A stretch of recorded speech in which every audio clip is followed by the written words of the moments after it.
Good evening everyone and welcome to day 8 of my 30-day English speaking challenge. Today I'm going to talk about how I present a project progress in a professional and organized way. As an R&D manager, providing clear updates is extremely important because it helps customer and internal team understand the current status, potential risks, and the next step. In this presentation, I will walk you through how I report project progress during a typical development meeting. The project I'm going to discuss today is the development of a new injection molded automotive component for one of our OEM customers.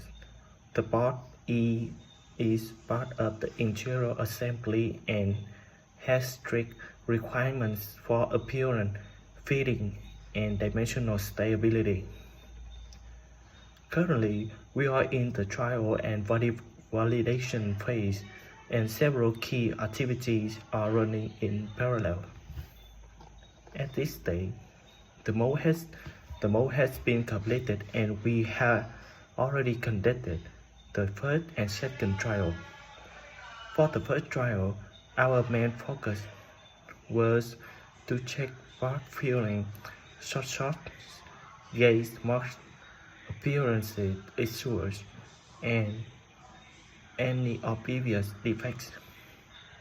The part filled well, but we identified the few issues such as slight work peg and minor sink marks.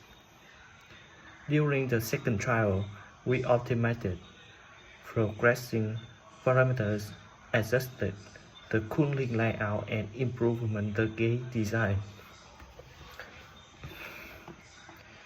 As a result, the workload decreased significantly and mold dimensions are now within the tolerance window.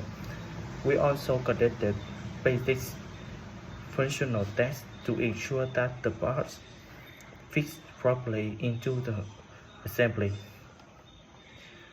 Although the project is moving forward smoothly, there are still some risks that they are monitoring closely.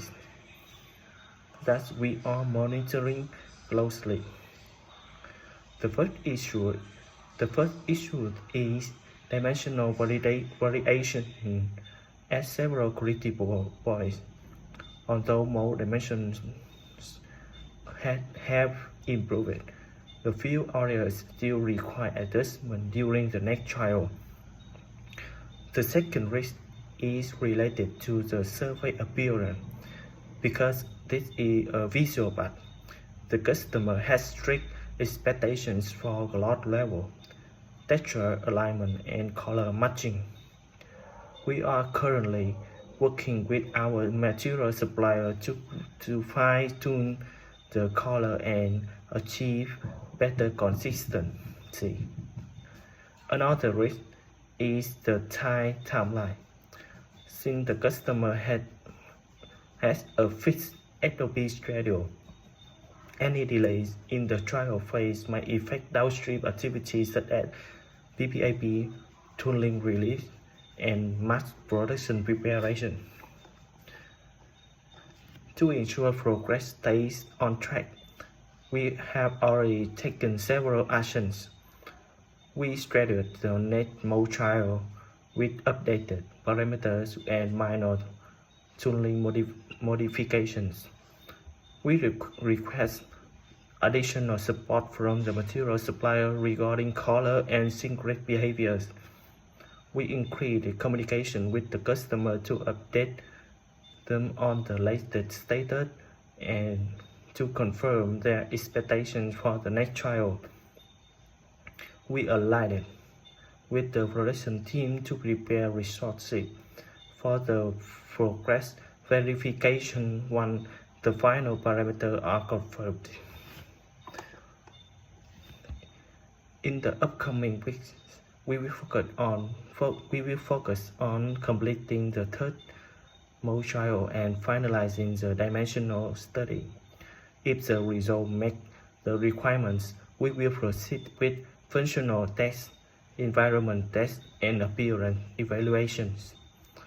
After that, we will prepare the documentation required for PPAP submission, including control plan, FMEA, material reports, and measurement data. Our goal is to complete all activities on schedule and ensure a smooth transition to mass production. That is how I report for project progress during development meetings. For me, a good progress report should be clear, concise, and supported by facts. It should highlight achievements, identify potential risks, and present a strong action plan.